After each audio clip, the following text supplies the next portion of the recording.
तो अभी हम लोगों को ये जो है हमने 1.5 मीटर का बॉटम रखा है।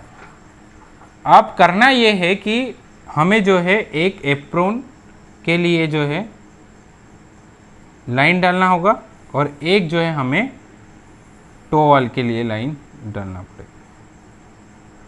अब इधर जो है हम लोग एक्सटेंशन डालेंगे और इधर भी राइट हैंड साइड हम लोग एक्सटेंशन डालेंगे। जब साइड वॉल का लेआउट डालते हैं तो हम लोगों को यहाँ से इसका साइड वॉल का लेआउट डालना पड़ेगा। मेजर केस में क्या होता है कि कुछ लोग इधर जब साइड वॉल का लेआउट डालते हैं, इधर से बनाते हैं, तो पानी का प्रेशर इसके ऊपर लगता है।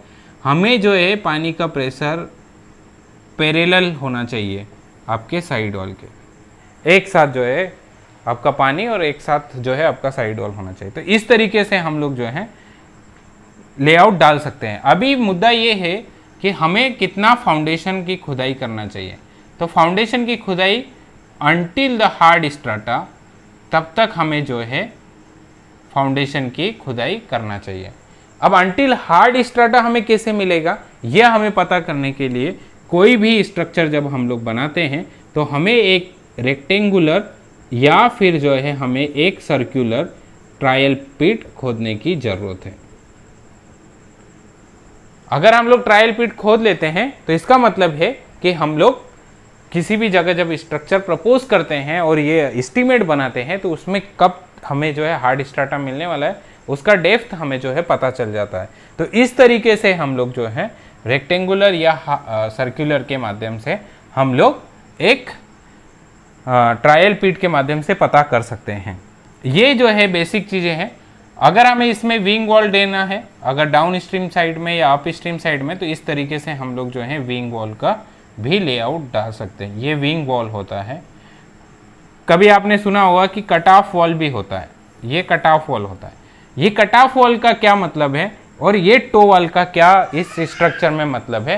तो जब हम इसकी बात करते हैं तो कट ऑफ और टो वॉल का स्ट्रक्चर में मतलब ये होता है कि अगर आप कोई स्ट्रक्चर बना रहे हैं, मान लीजिए कि आपका कोई स्ट्रक्चर है इस तरीके का, तो स्ट्रक्चर में जो है इधर आपने जो है कट ऑफ वॉल बनाया है और इधर जो है आपने टो वॉल बना दिया है। ये मान लीजिए कि आपका टो वॉल है। तो पानी क्या होता है कि सबसे पहले जो है इसको प्रेशर करेगा, यहाँ पर प्रेशर करेगा, देन उसके बाद में जो है फिर इसके बाद इस स्ट्रक्चर को प्रेस करेगा। तो हमें जो है ये हार्ड स्ट्राटा मिलना बहुत ज़रूरी है। अगर हार्ड स्ट्राटा नहीं हुआ, मान लीजिए कि आपका स्ट्रक्चर इस तरीके से हुआ और हार्ड स्ट्राटा यहाँ पर है, तो क्या होगा कि पानी यहाँ आएगा और यहाँ से जो है पूरा निकल कर चला जाएगा। तो इस तरीके से जो है हमें टो वॉल और एक्सटेंशन वॉल और हेड वॉल को जो है यहाँ तक पूरा हार्ड स्ट्राटा तक ले जाने की ज़रूरत है। जब एग्जीबिशन करते हैं, जब खुदाई करते हैं, तो कई लोगों के मन में सवाल आता है कि हेड वॉल कितनी खुदाई होना चाहिए, टो वॉल कितनी खुदाई होना चाहिए और एप्रोन का कितना खुदाई होना चाहिए। तो हम ये बोलते हैं कि हेड वॉल और टो वॉल जो है जब तक आपके पास में हार्ड स्ट्राटा ना मिले तब तक आपको टो वॉल और हेड वॉल का खुदाई करना है। और इसके बाद में जो है अगर आप एप्रोन की खुदाई कर रहे हैं तो एप्रोन जो है आपका केवल 50 से 60 सेंटीमीटर होना चाहिए, क्योंकि एप्रोन का काम क्या है, एप्रोन का काम है केवल इसमें पानी को रोकने का। एप्रोन का काम ये नहीं है कि आपका हार्ड स्ट्राटा तक जाने का। एप्रोन आप 60 सेंटीमीटर की खोदिए, 30 सेंटीमीटर उससे कंक्रीट कर दिए और ये जो 30 सेंटीमीटर रहेगा इसमें आप जो है पानी आएगा। तो इस तरीके से जो है हम लोग एक किसी भी चेक डैम का लेआउट डाल सकते हैं।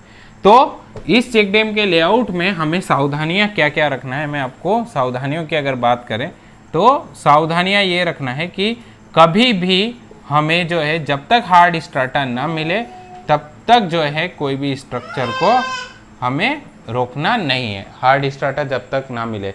ओके, तो हार्ड स्ट्राटा तक हमें जो है खुदाई करना है। दूसरा ये करना है कि कोई भी स्ट्रक्चर जब हम लोग बनाते हैं तो ब्लास्टिंग नहीं कराना है, क्योंकि ब्लास्टिंग की वजह से क्या होता है कि अगर आपके पास में कोई यहाँ पर हार्ड सरफेस है तो हार्ड सरफेस में ब्लास्टिंग इसलिए नहीं कराते कि ब्लास्टिंग करने की वजह से जो है यहाँ पर ये पत्थर जो है इस तरीके से टूट जाएगा और इसमें जो है रीप बन जाएगी। और जब रीप बनेगी तो पानी जब आपका आएगा तो ये रीप के माध्यम से जो है पानी बाहर हो जाएगा। तो इस तरीके से हमें ध्यान रखना है कि ब्लास्टिंग नहीं कराना है। तीसरा क्या ध्यान रखने की जरूरत है, तीसरा ये ध्यान रखना पड़ेगा कि हमें जब कोई भी एक स्ट्रक्चर बना रहे हैं तो उसका जो है एक प्रॉपर फ्री बोर्ड देना पड़ेगा। अगर फ्री बोर्ड नहीं देंगे तो आसपास के किसानों के पास में वो खेतों में पानी पहुंच जाएगा।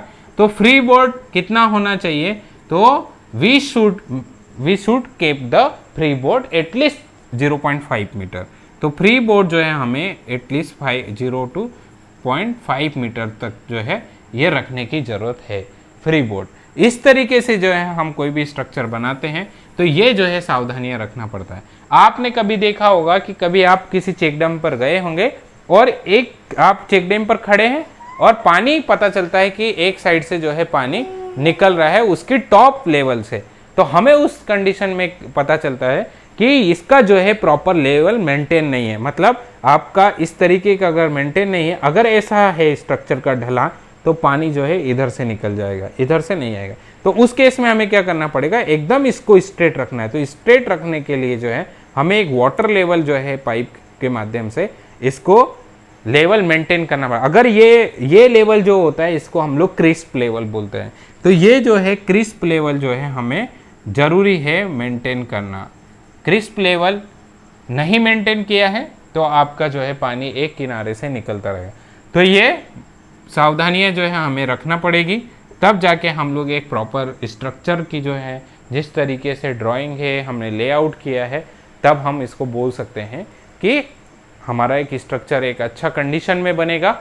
और एक सावधानी हमें रखनी पड़ेगी कि जब भी हम लोग कॉम्पैक्ट करें कंक्रीट को, आपने शटरिंग तो लगा दी है दोनों तरफ से, पर जब कंक्रीट को कॉम्पैक्ट करते हैं तो उसमें आपको जो है वाइब्रेटर का यूज़ करना पड़ेगा।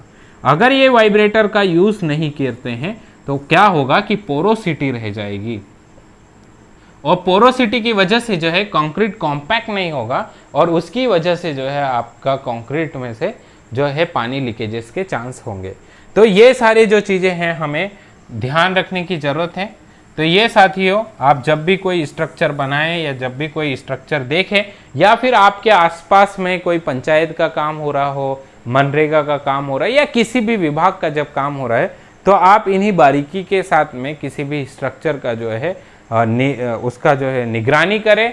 आपके गांव में निगरानी समिति होगी, आपके गांव में जो है विकास संगठन समिति होगी, ग्राम विकास समिति होगी। तो ये जो समितियां हैं इस तरीके से बारीकी की चीज़ों को जो है ध्यान में रख सकती हैं। और एक लास्ट में जो मैं आपको बताने वाला हूं कि कभी भी आप जब कंक्रीट को देखें तो मिस्त्री क्या करता है कि कंक्रीट को जो है